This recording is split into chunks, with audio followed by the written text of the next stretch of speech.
അതായത് വെച്ചിട്ടുണ്ടെങ്കിൽ നമ്മുടെ കോംപ്ലക്സ് അനാലിസിസ് മാത്തമാറ്റിക്കൽ ഫിസിക്സിലത്തെ നെറ്റ് JRFന് 30ഓളം ക്വസ്റ്റ്യൻസ് പല ഇയറുകളിലായി വന്നിട്ടുള്ള സെക്ഷനാണ് ഇത്. അതായത് നമുക്ക് നോക്കാം. കോംപ്ലക്സ് അനാലിസിസ് നിന്ന് റിപ്പീറ്റഡ് ആയിട്ട് ചോദിച്ചിട്ടുണ്ട് പല ഒരു മോഡലാണ്. അതായത് which of the following is an analytical function of the complex variable z is equal to x + iy in the domain z less than 2. അതായത് ഇതിൽ തന്നിരിക്കുന്നതിൽ ആരാണ് അനലിറ്റിക് ഫംഗ്ഷൻ എന്നാണ് ചോദിച്ചിട്ടുള്ളത്. അതായത് z bar is equal to x - iy ഉണ്ടെന്ന് വിചാരിക്കും. ആ quantity ഉണ്ടെന്ന് വെച്ചിട്ടുണ്ടെങ്കിൽ ആ ഫംഗ്ഷൻ അനലിറ്റിക് ആവില്ല. അപ്പോൾ നമുക്ക് നോക്കാം. അതായത് z bar is equal to x - iy ഈ ടേം നമ്മുടെ ഫംഗ്ഷനിലുണ്ടെന്ന് വെച്ചിട്ടുണ്ടെങ്കിൽ അത് അനലിറ്റിക് ആവില്ല. അപ്പോൾ ഇവനെ നമുക്ക് നോക്കാം. ഫസ്റ്റത്തെ ഓപ്ഷൻ, അതായത് നമുക്കിതിനെ 3 + സെറ്റ് ബാർ എന്ന് എഴുതിക്കൂടെ, set bar whole raise to 7. അപ്പോൾ ഇതെന്തായാലും അല്ല,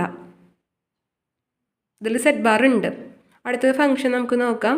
ഇത് 1 + സെറ്റ് ഹോൾ റൈസ് ടു 4 7. ഇത് മൈനസ് കോമൺ ആയിട്ട് എടുത്തിട്ടുണ്ടെങ്കിൽ എന്തായിരിക്കും? x + iy ആയിരിക്കും. x + iy എത്രയാ? സെറ്റ് തന്നെയായിരിക്കും. അപ്പോൾ ഇതിൽ സെറ്റ് ബാർ വന്നിട്ടില്ല. അപ്പോൾ ഇതായിരിക്കും ഓപ്ഷൻ കറക്റ്റ്, ഇതായിരിക്കും അനലിറ്റിക്. സെറ്റ് ബാർ വന്നിട്ടുണ്ടെങ്കിൽ അത് അനലിറ്റിക് ആവില്ല. അപ്പോൾ അടുത്തത് നമുക്ക് നോക്കാം. ഇതെന്തായിരിക്കും? നെഗറ്റീവ് രണ്ടെന്നും കോമൺ ആയിട്ട് എടുത്തു. അപ്പോൾ നെഗറ്റീവ് ഓഫ് x + iy എന്നാണ്. അപ്പോൾ അതായത് എന്താ? Z whole raise to 4 7 minus ഇവിടെ നെഗറ്റീവ് എടുത്തു. അപ്പോൾ ഇവിടെ എന്തായിരിക്കും വരിക? നെഗറ്റീവ് വരും.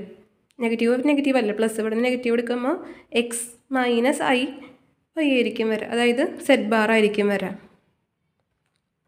അതുപോലെ തന്നെ ഇവിടെ നോക്കൂ, സെറ്റ് -1 ഹോൾ റൈസ് ടു 1/2 എന്ന് വരും.